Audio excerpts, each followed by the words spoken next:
तो एक भाई साहब ने कहा कि हैप्पीनेस तो मटेरियल्स से मिलती है, तो फिर आध्यात्म में कोई क्यों जाना चाहेगा। और वो ठीक ही कह रहे हैं, क्योंकि आजकल जो सारी दौड़ है वो तो मटेरियल्स के लिए है।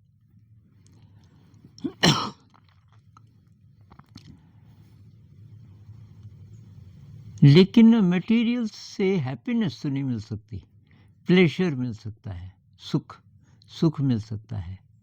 मतलब आप दुख को, कष्ट को ज़्यादा से ज़्यादा अवॉइड कर सकते हो अगर आपके पास पैसा है। मटेरियल का मतलब आजकल पैसा ही है। पैसे को आप किसी भी मटेरियल में कन्वर्ट कर सकते हो। उससे खुशी तो नहीं मिलेगी भाई। कोई ऐसी चीज़ है जो मटेरियल से तो मिल ही नहीं सकती। अब मैं आपको एक उदाहरण देता हूँ कि आप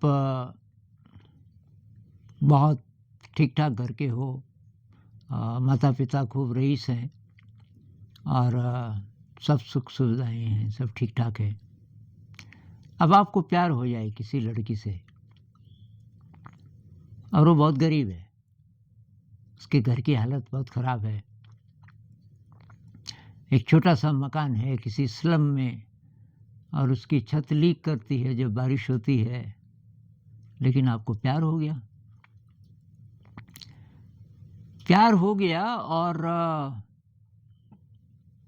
बहुत सारी कहानियाँ आपने सुनी होंगी, लेकिन मैंने तो सचमुच की ज़िंदगी में भी ऐसी कहानियाँ देखी हैं लोगों की। अब आप उसके लिए सब कुछ छोड़ने के लिए तैयार हो जाते हो। आप अपने माता पिता से कहते हो कि मुझे तो उस लड़की से प्यार हो गया, और वो पता करते हैं कि वो जो स्लम में रहती है, तेरा दिमाग खराब हो गया, उससे नहीं हो सकती तेरी शादी। और आप छोड़ने के लिए तैयार हो जाते हो, और बहुत लोग छोड़ देते हैं सुख सुविधाएं। अब वो प्रेम कितना टिकता है कितना नहीं, क्योंकि प्रेम में बहुत जल्दी वासना आ जाती है। और लेकिन बहुत सारी ऐसी प्रेम कहानियाँ हैं सच्ची, जिसमें कि ऐसा हुआ है। तो आपने वो सारी सुख सुविधाएं छोड़ी, गरीबी को एम्ब्रेस किया प्रेम के कारण। तो प्रेम एक ऐसी अनुभूति है जो आपको पैसे से नहीं मिलेगी। और अब इसी को आप हजारों गुना बढ़ा दो, तो जो कोई दिव्य अनुभूति है प्रेम की जो आध्यात्म से मिलती है, तो वो तो खैर कभी मिल ही नहीं सकती किसी मटेरियल से। इसका मतलब ये नहीं है कि आप आध्यात्म में जाओगे तो आपको मटेरियल्स नहीं चाहिए, मटेरियल से नफ़रत हो गई, दुनिया को छोड़ना पड़ेगा। ऐसा नहीं है।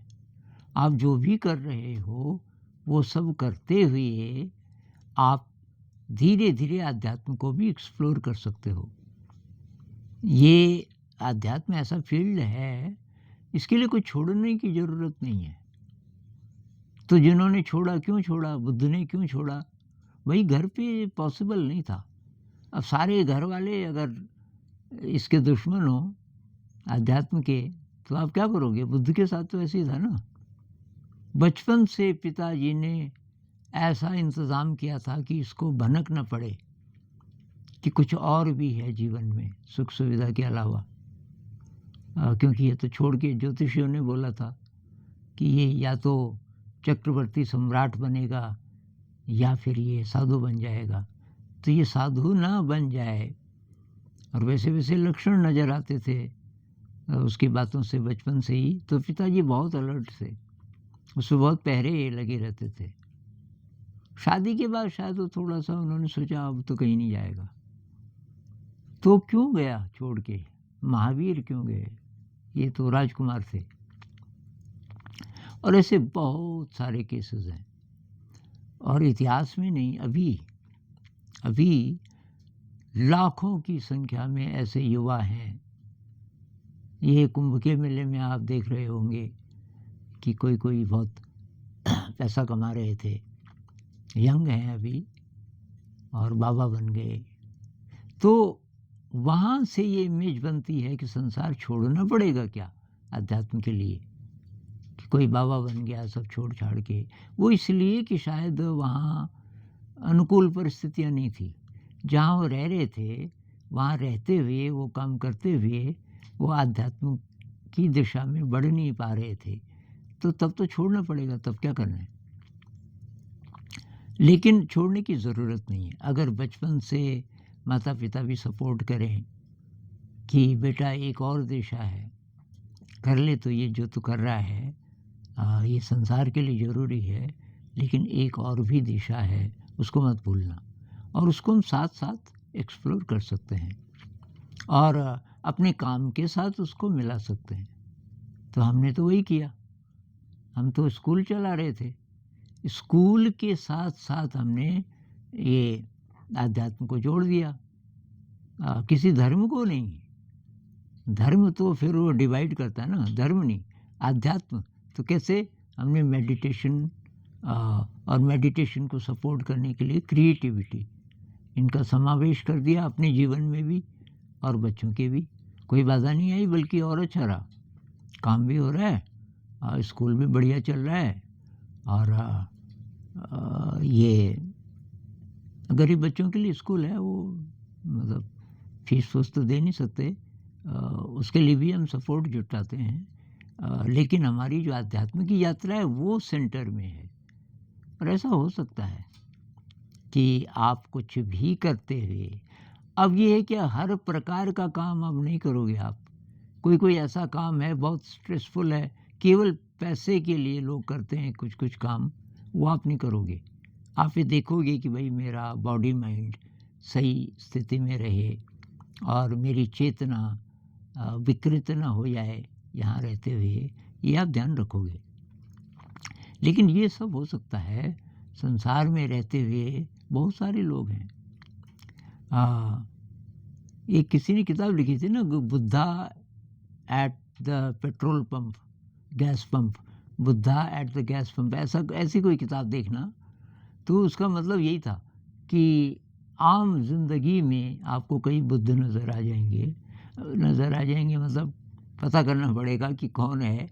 लेकिन बहुत सारे एनलाइटेंड लोग आपको आम जिंदगी में पता नहीं कैसी कैसी स्थितियों में मिल जाएंगे।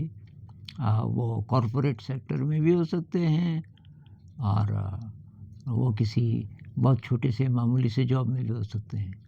तो आध्यात्म का मतलब ये नहीं है कि आपको संसार छोड़ना पड़ेगा, कि आपको वेश धारण करना पड़ेगा, कि आप लगें कि आप अलग हैं, कि आपको घर परिवार छोड़ना पड़ेगा, कि शादी नहीं करनी पड़ेगी, ऐसा कुछ नहीं। आप सब कुछ करते हुए और आध्यात्म की दिशा में आगे बढ़ सकते हैं और फिर आध्यात्म आपको गाइड करेगा। आध्यात्म की दिशा में जैसे जैसे आप बढ़ते जाओगे वहाँ से गाइडेंस मिलेगी कि अब आपको आगे क्या करना है। और ये तो संत लोग यार बहुत प्रकार से बोल चुके हैं ना। ये कबीर कहते हैं ना, जो सुख पावेगा राम भजन में, सो सुख नहीं अमीरी में, एक भजन है। टैगोर जी कहते हैं, गीतांजलि में है शायद, ये टैगोर जी की कविता है कि मैं सुख के जंगल में कैद हो गया, सुख के जंगल में भटक रहा हूँ, मुझे यहाँ से बाहर जाने का रास्ता बताओ, क्योंकि सुख तो सुला देता है। तो सुख जो लोग छोड़ते हैं आध्यात्म के लिए, उसका एक कारण ये है कि जहाँ रह रहे हैं वहाँ का जो लाइफस्टाइल है वो बहुत लेज़ी बना रहा है और वहाँ रहते हुए उनको लगता है कि नहीं होगी प्रगति। ऐसे एक्सट्रीम केस में तो छोड़ना ही पड़ेगा, लेकिन बहुत सारे केस, शायद ज़्यादातर केसेस में आप जो कर रहे हैं वो करते हुए आप अध्यात्म में आगे बढ़ सकते हैं और वहीं से मिलेगी भाई असली हैप्पीनेस। जो आप बोल रहे हो ना, मटेरियल से हैप्पीनेस मिलती है, मटेरियल से प्लेजर मिलता है, हैप्पीनेस नहीं मिलेगी। हैप्पीनेस आपको अध्यात्म से ही मिलेगी और उससे जुड़ी हुई चीज़ें, जैसे निस्वार्थ सेवा से, ग्रैटिट्यूड के अभ्यास से। तो थोड़ा सा इस पे विचार कीजिए।